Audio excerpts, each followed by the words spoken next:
24 का 1 से लेकर 3 तक पढ़ेंगे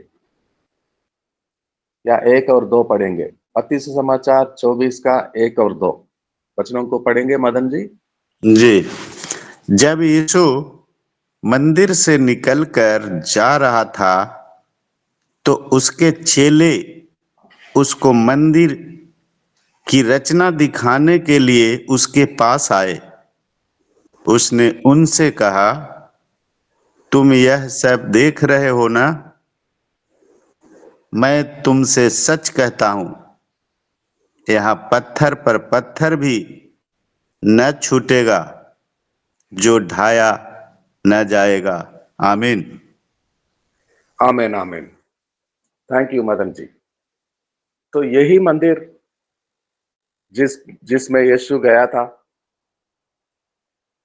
और वो व्यापार करने वाले, कबूतर बेचने वाले, रुपयों को बदलने वाले उनको देखकर क्रोधित हो गए थे और रस्सियों का कोड़े बनाकर उनको मार मार कर वहां से निकाल रहे थे। अगर वो पलटकर सवाल करते, क्यों ऐसा कर रहे हो आप, क्यों, कौन है?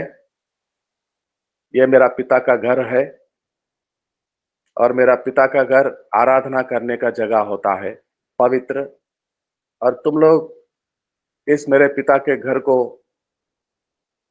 व्यापार केंद्र बना दिए हो। तो उसके बाद वो सारे लोग, वो सारे व्यापारी, रुपये बदलने वाले, बिजनेस करने वाले, टेम्पल पुलिस होता था वहां पर, सैनिक होते थे, भवन का सैनिक, और महायाजक होता था, और सारे फरीसी होते थे। बहुत बड़ा व्यवस्था होता था वहां पर। सनहेड्रिन सभा होती थी, 70 बड़े बड़े लोगों का एक कमिटी होती थी। एडमिनिस्ट्रेशन, मंदिर भवन का पालन का व्यवहार करते थे, और उन सबके पास ये लोग जाते हैं। क्या हो गया है, इतना परेशान लग रहे हो? क्या हो गया है? ये मार कैसे पड़े हैं? तो यीशु नाजरी के नाम का कोई आया है और हम सबको मार कर वहां से भगा देता है और बोलता है, ये मेरा पिता का घर, ये मेरा पिता का घर है, इसको व्यापार केंद्र मत बनाना। कौन यीशु, कौन ऐसा कह रहा है? क्या हक है उसको? वो कमिटी में नहीं है। वो 70 सनहेड्रिन सभा जो होता था 70 लोगों के साथ, उसमें नहीं है। और वो याजक भी नहीं, याजकों के पाठशाला में पढ़ता भी नहीं कि आगे जाके वो भी याजक बनेगा, महायाजक बनेगा। क्या अधिकार है उसको भवन के एडमिनिस्ट्रेशन में, व्यवहारों में इन्वॉल्व करने का? कौन है वो? और वो ये बातें हो रहे थे, यीशु जानता था क्या हो रहा है, और वो सोचते थे कि यीशु को कैसे निकाल दिया जाए और कैसे निंदा कर कर आरोप लगाए उस पर। और सारे लोग भवन में आने वाले, मंदिर में आने वाले पर्व में, फसह का पर्व में यीशु के पीछे जा रहे हैं। बोलता है, हे प्यासे लोग मेरे पास आओ, मैं वो जल दूंगा, एक बार जो पी लेगा तो उसको कभी प्यास नहीं लगेगा। मैं स्वर्ग से उतरा हुआ, पिता के यहाँ से उतरा हुआ जीवन की रोटी हूँ, आओ मेरे पास सारे भूखे लोग। ये कैसा व्यक्ति है, ये कैसा, इसका प्रीचिंग अलग है। और सारे लोग जाते हैं उसके पास तो छूते हैं तो चंगे होते हैं, मांगते हैं जाके। फिर अभी मेरा बेटी मरने को है, कोई सरदार जाता है बोलता है मेरा बेटी मरने को है, तो अगर मेरे घर पे आता मेरी बेटी के सर पर हाथ लगाता तो वो नहीं मरेगी, वो तो जिएगी। और किसी का बेटा मर गया तो उसको ले जा रहे थे कब्रिस्तान में, तो ठीक समय पर जाता और वो बूढ़ी माँ रोते हुई देखता, तरस खाता और मरा हुआ उसके बेटे को, लड़के को छूता, जीवित करता। और 4 रोज बाद कोई व्यक्ति मरकर समाधि में गाड़ा दिया गया था, जाकर बोलता है पत्थर हटाओ, वो तो सो रहा है। और उसको नाम लेकर बुलाता है, हे लाजर, तो वो खड़ा होता है, जीवित होता है, आ जाता है। जिस समाज, यहूदियों के समाज मूसा के कानून के अनुसार कोड़ों को घर में से अलग करते हैं, गांव से अलग करते हैं, समाज से बाहर करते हैं, और उनके पास जाता है, उनको चंगा करता है, बोलता है भवन में जाके भेंट चढ़ाओ, याजकों को दिखाओ, अब पहले जैसे नहीं हो गए तुम। ये इतने सालों से, सदियों से, पीढ़ियों से यहाँ आराधना हो रहा है भवन में, ऐसे काम कभी नहीं होता। कोई 38 साल से पड़ा होता उस पुल के पास, और जब स्वर्गलोक के दूत उतरता है, पानी को हिलाता है, सबसे पहले उतरने वाला चंगा हो जाता है। लेकिन ये बड़ा 38 सालों से हम जानते हैं। और यीशु जाके उसको बोलता है तेरे बिस्तर उठा के चलता बन, और वो चलता ही रहा। अरे क्यों बिस्तर उठा के चलते हो? मुझे बोलने वाला आया था, मुझे कहा था कि बिस्तर उठाते चलो, तो मैं चल रहा हूं। ये कैसे कैसे हो रहा है? जब से ये यीशु आया है, ये सारे डिस्टरबेंस हो रहे हैं। तो हमारे पास आता, हमसे रिक्वेस्ट करता, अपने आप का परिचय देता, कुछ भेंट देता, हमें गिफ्ट देता, सोना चांदी के सिक्के, रुपया देता। ऐसा कुछ नहीं कर रहा है ये, और सीधा भवन में जा रहा है, बोलता है मेरा पिता का घर, और यहां से निकल जाओ, बिजनेस व्यापार यहां नहीं करना। तो वो लोग प्लानिंग कर रहे थे, साजिश रचा जा रहा था, यीशु को कैसे निकाल दिया जाए, हो सके तो यीशु को कैसे खत्म किया जाए, मार दिया जाए। और ये सब बातें यीशु देख रहे थे, सुन रहे थे, दूर रह के, उनसे अलग होके, और मंदिर से बाहर जाते हैं। मंदिर से बाहर जाते हैं, मदन कुमार जी पढ़ रहे थे, फिर से पढ़िए पहला वचन को, मत्ती सुसमाचार जहां पढ़ रहे थे 24 का पहला वचन को पढ़िए मदन जी। जी सर। जब यीशु मंदिर से निकलकर जा रहा था तो हाँ उसके चेले हाँ जी, उसको ठीक, रुक जाइए रुक जाइए रुक जाइए। मंदिर से निकलकर जा रहा था। अब उस मंदिर में यीशु का कुछ काम नहीं था, मानते नहीं थे वो लोग, क्योंकि वो धर्म बना लिए थे। तो धर्म के स्थान, रिलीजियस सेंटर बन गया था, the temple of Jerusalem, religious centre.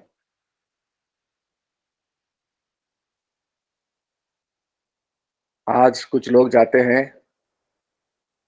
मानते हैं कि जीवन में एक बार मरने से पहले वहां जाना पड़ेगा, और वहां से सीधा वहां जाते तो स्वर्गलोक में एंट्री कायम हो जाता है। मक्का में जाते हैं, रिलीजियस सेंटर। और हर धर्म में जगह जगह ऐसे सेंटर्स हैं, गया में है, साउथ इंडिया में है, तिरुपति में, काशी में है, हर जगह होते हैं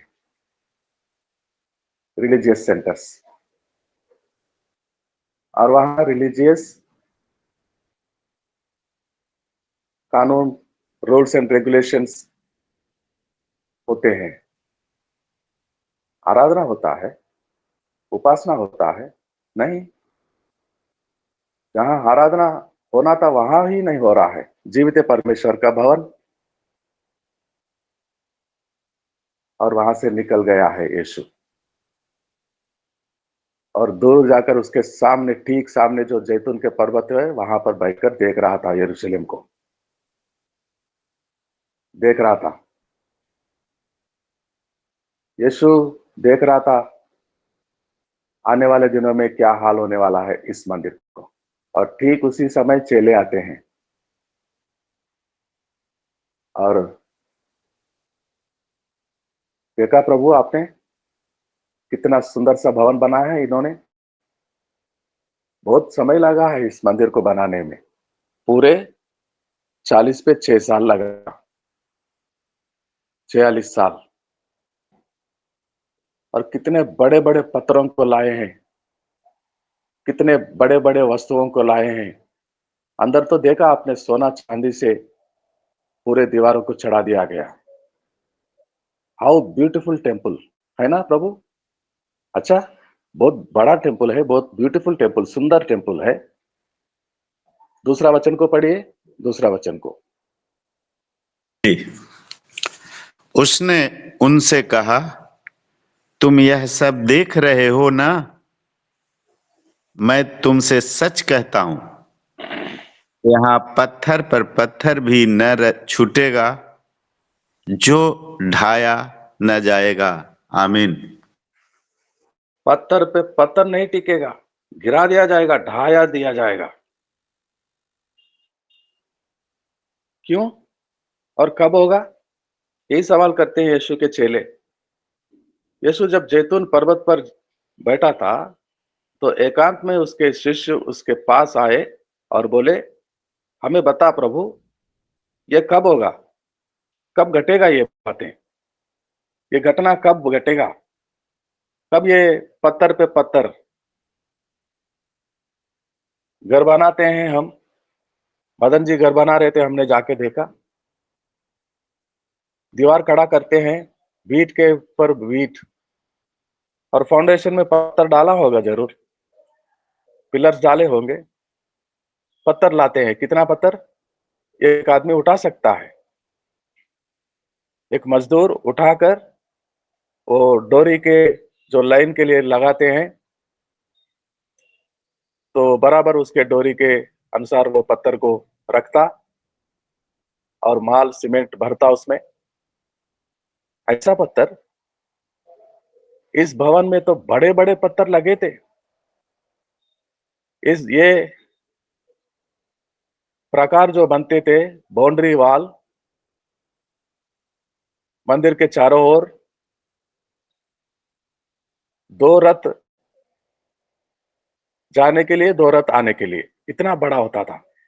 एक सड़क के समान, एक सड़क के समान। और वो ये बनाया जाता था, बड़े बड़े पत्थरों को लाते थे दूर दूर से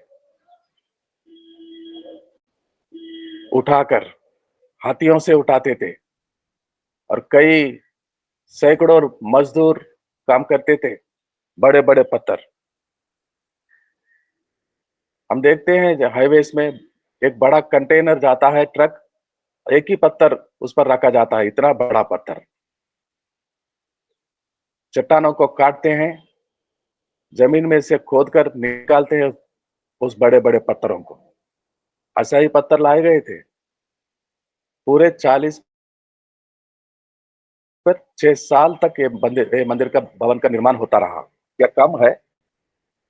नौकरी लगेगी तो 30 साल में रिटायरमेंट होते हैं। गवर्नमेंट की नौकरी या आर्मी में भर्ती करते हैं, तो 50 साल होते होते पूरा रिटायरमेंट हो जाता है उम्र। 25 साल में जाकर भर्ती करेंगे तो 50 में घर में आते हैं वापस। 20-25 साल, 30 साल नौकरी करते हैं। लेकिन इस मंदिर का निर्माण, कितने याजकों का बदला हो गया होगा, रिटायरमेंट हो गया होगा। जो पहले साल में जो काम करने के लिए आए थे, वो जिंदा थे भी नहीं पूरा होते होते। बहुत बड़ा समय होता है, 40 साल पे 6 साल, और इतना बड़ा पत्थर। क्यों गिरा दिया जाए? यीशु बोल रहा है कि ढाया दिया जाएगा, गिरा दिया जाएगा, टिकेंगे नहीं पत्थर, एक एक पत्थर को गिरा देंगे। क्यों? बीट पे बीट रखते हैं, मदन जी घर बनाते थे तो एक बीटा, एक ब्रिक लगा देते थे और उस सारे लाइन चेक करते थे और उस पर सीमेंट का लेयर डालते थे ताकि एक और ब्रिक चढ़ेगा ऊपर। दोनों ब्रिक्स के बीच में सीमेंट माल देते हैं, लेकिन ये भवन का पत्थर पे पत्थर जब रखते थे तो दोनों पत्थरों के बीच में सोना, चांदी, पीतल, ऐसे कई लोहा, हथौड़ियों से, बड़े बड़े हथौड़ियों से मारकर उसको साफ कर कर ये लोहे के पत्थर पे पत्थर जब रखते थे दोनों के बीच में ये लोहा लगा देते। और दूर से जो सनराइज होता था सुबह, भोर होते सूरज निकलता, तो सूरज की किरणें जब दूर से देखने वाले वहां देखते, बड़ा पर्वत पर यरूशलेम, पर्वत पर ये भवन, और पत्थर के पत्थर, दोनों पत्थरों के बीच में सोना, चांदी, ऐसे कई लोहा शीट लगाते और ऐसे कई लेयर, ऐसा कई लेयर्स, और इतना ब्यूटीफुल, सुंदर सा दृश्य दिखा देता था भवन का, सुबह सुबह के वेला और शाम के वेला। और वो गिरा देने वाले दुश्मन, विरोधी, शत्रु जो उस देश पर अटैक करेंगे, भवन को गिराएंगे और ये सारा सोना चांदी ले जाने के लिए पत्थर पे पत्थर को गिरा देते थे और वो लोहा ले जाते थे, सोना चांदी का। ऐसा होगा, ऐसा गिरा दिया जाएगा और नाश हो जाएगा मंदिर, हल चलाएंगे, जमीन जो खेतों में होता है वैसा इस भवन की जमीन को कर देंगे। और यीशु बोला, सन पहली सदी की 30th ईयर में, 30वां साल था वो, और यीशु का क्रूस पर चढ़ना, यीशु को निकाल देना वो लोग, यीशु अपना लहू बहाकर, अपने आप बलिदान चढ़ाकर हम सब के लिए वो काम को पूरा करना, और उसको उतार दिए थे क्रूस पर से। कुछ लोग जो रहस्य मित्र थे, सीक्रेट फ्रेंड्स,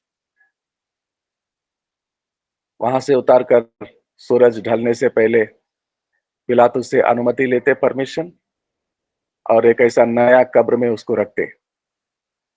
और तीसरे दिन जाके देखा तो वहां नहीं, स्वर्गलोक के दूत आकर बोलते हैं वहां नहीं है मुर्दों में, वो जीव जीव उठा है, गलील में जाओ, जो पहले कहा था वहां जाकर मिलेंगे।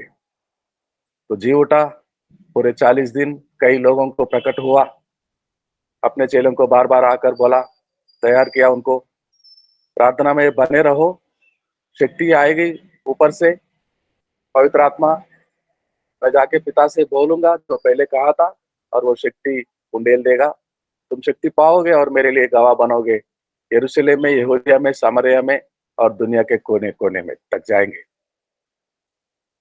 और वो शक्ति आ गई, कलीसिया बनता रहा, कलीसिया बनता रहा, और वो साल आ गया जो यीशु का भविष्यवाणी, मंदिर गिराने का काम, 70वां साल में, पहली शताब्दी की 70वां साल में, यानी कि यीशु कहने के बाद पूरे 40 साल, 70वां साल में आया था वो मंदिर को गिराने वाला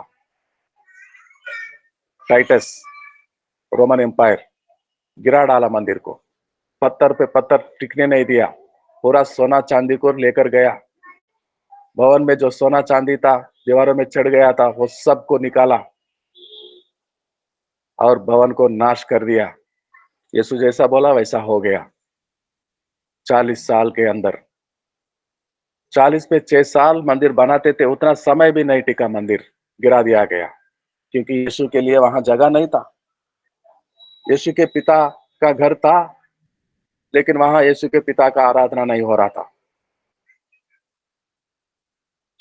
तो तब से लेकर आज तक भवन नहीं है, बलि चढ़ाना नहीं है, आराधना उपासना नहीं है, एक और मंदिर बन रहा है। यशायाह नबी का 2 का 2, यशायाह नबी का पुस्तक 2 का 2 में जो भविष्यवाणी की गई है, वो मंदिर बनना शुरू हो गया है और वहां आराधना भी हो रहा है। यशायाह नबी का 2 का 2।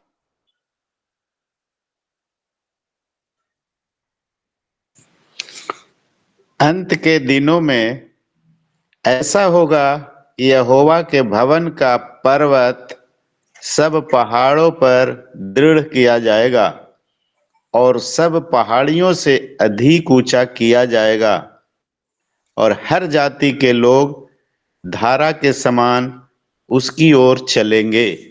आमीन। यरूशलेम नगर भी किसी पहाड़ पर बना था, भवन भी किसी पहाड़ पर, लेकिन यरूशलेम से बड़े बड़े पहाड़ इस संसार में बाकी मुल्कों में हैं। कितने ऊंचे ऊंचे पहाड़।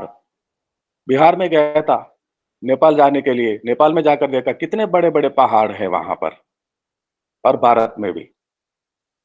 यरूशलेम इतना बड़ा नहीं था, लेकिन भविष्यवाणी की जा रही है, ये जो पर्वत अंत दिनों में भवन बनेगा, ये सारे पहाड़ों से धरती के ये बड़ा ऊंचा पर्वत होगा और वहां भवन बनेगा, और जाति जाति के लोग दुनिया के कोने कोने वहां पर आएंगे, आराधना करेंगे।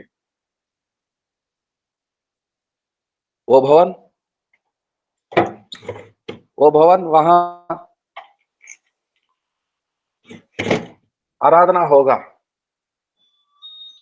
वो स्त्री से बातें कर रहा था प्रभु परमेश्वर, जो दोपहर के वेला अकेली अपना घटा लेकर पानी लेने के लिए आई थी कुएं के पास।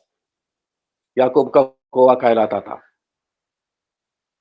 और यीशु से बातें कर रहे थे। यीशु पानी मांग रहा था, थकान सा, जैसे कि बहुत थक गया है, पानी के लिए पूछ रहा है कि बहन मुझे पानी पिलाओगी थोड़ा सा। ये कैसा है, आप यहूदी, हम सामरी, हम पानी दे आपको, आप लोग तो हमें छूते भी नहीं, हमारे घरों में आते नहीं, हमारे गांव में नहीं आते, मैं कैसे पानी पिला सकती हूँ आपको। अरे पगली, अगर जो पानी मैं देता तुझे, एक बार पी लेती तो जीवन भर में तुझे पानी पीने का नौबत नहीं आता। हे प्रभु, ऐसा हो तो वो पानी मुझे दीजिए ना। हाँ देता हूँ, लेकिन तू जाके तेरे आदमी को लेके आओ। सर झुकाती बोलती है मेरा आदमी नहीं है। सही बोल रही है, तेरा आदमी नहीं है, पहले 5 थे और आज जो है वो तेरा नहीं।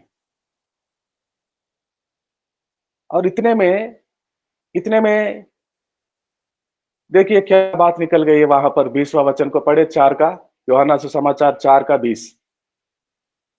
पति पतियों का बात हो रहा था, पानी यीशु मांग रहा था और वो भी मांग रही है अभी यीशु को पानी नहीं पिलाई थी, अब वो खुद पानी मांग रही थी। यीशु ने कहा पति को लेके आओ तेरा। वो बोलते मेरा पति नहीं है।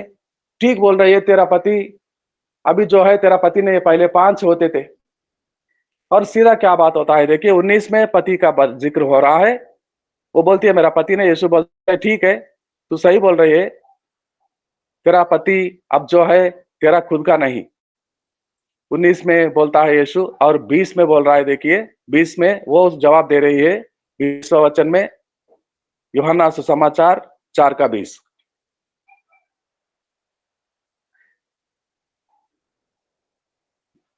यूहन्ना सुसमाचार 4 का 20 पढ़िए मदन जी।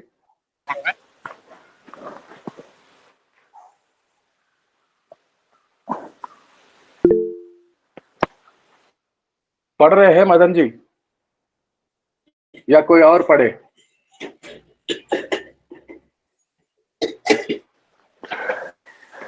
हमारे बाप दादू ने इसी पहाड़ पर आराधना की, और तुम कहते हो कि वह जगह यहाँ आराधना, वो वह जगह जहाँ आराधना करनी चाहिए यरूशलेम में है। यही तो है भैया। Yes yes. पति यीशु कहा था, मैं पानी दूंगा जो तू मांग रही है, एक बार पीने से कभी प्यास नहीं लगेगा। मैं देता हूं, लेकिन तू जाके तेरे पति को लेके आना बेटी। मेरा पति नहीं है। हाँ ठीक बोल रहे, पहले 5 पति होते थे तेरा, अब जो है वो तेरा नहीं। और इतने में वो बोलती है, आराधना हम इस पर्वत पर हमारे मुल्क में करते हैं, जहां एलिया ने बाल के नबियों को काट कर यहोवा का आराधना किया था, करमेल पर्वत। हमारे बाप दादाओं से हम करते आए। लेकिन आप बोलते हैं यहूदिया आराधना करेंगे परमेश्वर का तो यरूशलेम के भवन में ही करेंगे, उसी पर्वत पर करेंगे। लेकिन हम लोग यहाँ इसमें करेंगे, कर रहे थे। और उस देश में सामरिया में 5 पहाड़ थे, एक के बाद एक 5 पहाड़ियों में ये यहोवा का आराधना हो रहा था। और ये स्त्री को हम लेना चाहिए यीशु के सिखाना। वो सामरे देश के सादृश्य में बोल रहा है, तुम लोग एक के बाद एक पूरे 5 पहाड़ों पर आराधना कर रहे थे। और अब जो आराधना कर रहे हैं वो भी पहाड़ तुम्हारा नहीं है, वो हमारा यहूदिया पर्वत है, वो बॉर्डर में है। 5 पर्वतों को छोड़ दिया, 5 पतियों को छोड़ दिया, और छठा को पकड़ा, और वो भी तुम्हारा खुद का नहीं, सामरिया का पर्वत नहीं है। वो सालों से झगड़ा हो रहा था, ये हमारा पर्वत, ये हमारा। यहूदिया बोलते थे ये हमारा पर्वत, और वो बोलते थे वो हमारा पर्वत, वो तुम्हारा नहीं है। और एक समय ऐसा आ रहा है, इन पहाड़ियों में, जैसा यहूदी बोलते हैं यरूशलेम में भी आराधना नहीं होगा। और तुम्हारे 5 पुराने पतियों, यानी कि वो पर्वत, अब ये छठा जो तेरा नहीं, हर जगह आराधना होने वाला है, हर जगह आराधना होने वाला है। 21 को पढ़िए, 21 को पढ़िए, वरना सुसमाचार 4 का 21 को पढ़िए। यीशु ने उससे कहा कि हे नारी, मेरी बात का विश्वास कर कि वह समय आता है कि तू न तो इस पहाड़ पर पिता को आराधना करेंगे, न यरूशलेम में। आमीन। अब ये छठा पर्वत जो आराधना करते हैं तुम लोग, वहां भी नहीं होगा, और यरूशलेम में भी नहीं होगा। फिर कहाँ होगा? फिर कहाँ होगा? 22 को पढ़िए, 22 को।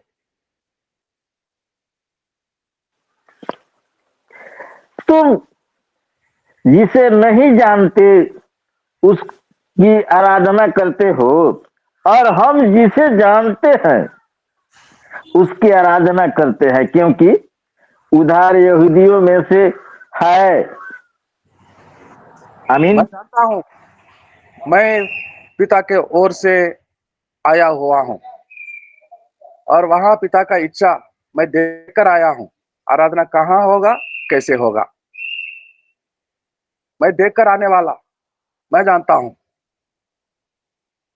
23 को पढ़िए, 23 को।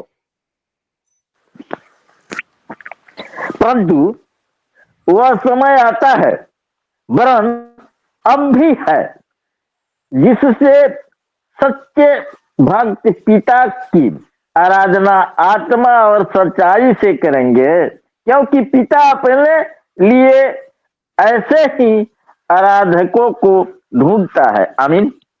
ऐसे आराधना, ऐसे उपासकों को ढूंढता है पिता परमेश्वर, जो आत्मा में और सच्चाई में आराधना करे। और यही चाहता है परमेश्वर। मैं देखकर आया हूं वहां पर से। वो दिन आ रहा है, बल्कि अब आ गई है, क्योंकि वो आ गया तो वो दिन भी आ गया है। यीशु बोलता है यरूशलेम में भी आराधना नहीं होगा, यानी कि वो मंदिर गिर जाएगा। सबसे पहले चेलों को नहीं, इस स्त्री से बोल रहे थे प्रभु, वो मंदिर नहीं टिकेगी बेटी, वहां पर नाश हो जाएगा, पत्थर पे पत्थर नहीं टिकेगा। स्वामी फिर आराधना कैसा? आराधना वहां नहीं होगा, इस पहाड़ पे भी नहीं होगा, उस पहाड़ पे भी नहीं होगा, फिर कहाँ होगा? जगह जगह पे होगा। मत्ती सुसमाचार 18 का 20, मत्ती सुसमाचार 18 का 20।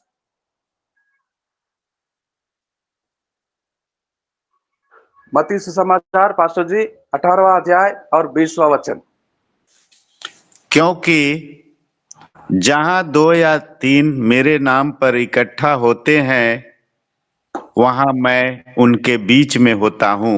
आमीन। जहां वो उनके बीच में होता है, वहां उसका आराधना होता है। यरूशलेम में जगह नहीं था यीशु के लिए, साजिशें रचे जा रहे थे उसको निकालने के लिए, तो निकल आ गया था, जा रहा था। जिस भवन में से यीशु जाता है, तो क्या भवन होता है, वहां क्या आराधना होता है? गिरा दिया जाएगा, पत्थर पे पत्थर नहीं टिकेगी। और सारे जहां में जहां 2 या 3, नेपाल से 1, भारत से 1 या 2-3 इकट्ठा होंगे, यीशु वहां आ जाएगा। Looking unto Jesus every day, भोर को वो आ जाते हैं और हम सब मिलकर उसके आराधना करते हैं। क्या भवन है? क्या यरूशलेम का भवन है? बड़े बड़े पत्थरों से, सोना चांदी से चढ़ाकर निर्माण करने वाला 40 पे 6 साल, या छोटे बड़े इमारतें हैं? एक ऐसा भवन बन गया है जो यशायाह नबी अपने पुस्तक में 2 का 2 में कहा था, सबसे बड़े पहाड़ों में, पर्वतों पर, सबसे सारे पर्वतों से ऊंचा पर्वत पर एक ऐसा भवन बनेगा जहां जाति जाति के लोग आएंगे वहां पर, नदियों के समान। नदी का पानी पत्थरों से नीचे उतरता है, लेकिन ये पानी जो आराधना करने वाले लोग आएंगे, जाति जाति के लोग ऊपर चढ़ेंगे उल्टा, और वहां आराधना होगा। और वो पर्वत बन रहा है। वो पर्वत बनाने के लिए यहाँ 2-3 लोग इकट्ठा होते, उपासना आराधना करते हैं, और वहां पर स्वर्गलोक में वो भवन बन रहा है। प्रकाशित वाक्य 21 का 2 और 3, प्रकाशित वाक्य अध्याय 21 और वचन 2 और 3। जल्दी से पढ़िए, समय हो रहा है मेरे भाई बहनों। फिर मैंने नए आकाश और नई पृथ्वी को देखा, क्योंकि पहला आकाश और पहली पृथ्वी जाती रही थी और समुद्र भी न रहा। फिर मैंने पवित्र नगर नए यरूशलेम को स्वर्ग से परमेश्वर के पास से उतरते देखा। नया वह उस नया यरूशलेम उतरता है और ये देख रहा है। पुराना यरूशलेम गिरा दिया गया है आज 2000 साल, करीब करीब 2000 साल पहले, यानी कि 1950 साल पहले, जो आज तक नहीं बनी। अब बनने के लिए सोच रहे, बनाने के लिए सोच रहे हैं, लेकिन बनाते नहीं। वो मंदिर बनना शुरू हो जाएगा तो यीशु मसीह आ जाएगा, लेकिन वो बनाते नहीं। और वहां बन रहा है स्वर्गलोक में नया यरूशलेम। नए पृथ्वी बनेगी पहले, नए आसमान आकाश, और वहां वास करने के लिए आ रहा है। वो बता रहा है पतरस अपने दूसरे पत्री में 3 का 13 में, ये सारे नए हो जाएंगे, ये धरती आसमान, और वहां वो आएगा और वो बसेगा, और हम सब धर्मी बनेंगे और हम सब वहां उसके साथ निवास करेंगे। पतरस लिखते हैं कलेसिया को, दूसरा पत्री 3 का 13 में। पर उसकी प्रतिज्ञा के अनुसार हम एक नए आकाश और नई पृथ्वी की आस देखते हैं, जिनमें धार्मिकता वास करेगी। आमीन। धार्मिकता यीशु का, धार्मिकता यीशु के उपासकों का, 2 या 3 मिलकर आराधना करने वालों का। और ये प्रतिज्ञा किया गया था बहुत पहले से, भविष्यवाणी, और वो ही पूरा होने वाला है। वहां बन रहा है। यहाँ यरूशलेम का मंदिर बनेगा या ना बनेगा, हमें कोई चिंता नहीं। वो भवन बन रहा है और वहां आराधना करने वाले अभी से अभ्यास कर रहे हैं, प्रेजेंट वर्शिप करते हैं, गीतों को गाते हैं, भजन गाते हैं, आराधना करते हैं हर रोज, looking unto Jesus every day and from all the places. जाति जाति के लोग, क्या जात पात का अंतर है? क्या कोई जानता है मेरा जात क्या था? क्या मैं जानता हूं यहाँ आने वालों का क्या जात है? कोई जात नहीं, कोई पात नहीं, हम सब एक ही लहू से धुले हुए लोग हैं और यीशु मसीह के आराधना करने वाले। यीशु मसीह कहा था, इस पर्वत पर नहीं बेटी, उस पर्वत पर नहीं। ऐसा समय आ रहा है और आ गया है। पिता का आराधना आत्मा से, सच्चाई से होगा, जो आज हो रहा है। वो भवन बन रहा है। यशायाह नबी ने देखा था बहुत दूर से भविष्यवाणी करते हुए, ऊंचा पर्वत को देख रहा था और वहां भवन बन रहा था। कलेसिया, all over the world, universal, सार्वत्रिक, सार्वजनिक, यहाँ सारे जाति जाति के लोग आएंगे। वहां तो सिर्फ सिर्फ यहूदी ही करते थे आराधना यरूशलेम में, सामरियों को भी नहीं आने देते थे, छूते तक नहीं थे उनको। लेकिन इस मंदिर में, इस भवन में भारत से आएंगे, अलग अलग राज्यों से आएंगे, अलग अलग जात के लोग आएंगे, नेपाल से आएंगे, बांग्लादेश से आएंगे, भूटान से आएंगे, दुनिया के कोने कोने तक जहां मनुष्य निवास होता है वहां से सारे लोग आएंगे, इस भवन में आएंगे, आराधना करेंगे। भविष्यवाणी पूरा हो रहा है और वो भवन यरूशलेम बन रही है, नया यरूशलेम, और उतर कर आ रहा है। उससे पहले धरती नया बनेगा, आसमान नया बनेगा, आकाश, और वहां धर्मी वास करेंगे। हम रहेंगे, वो रहेगा, और युगान युग हम उसके साथ आराधना करते रहेंगे। परमेश्वर इन वचनों से हमें आशीष दे। आखिरी प्रार्थना होगा,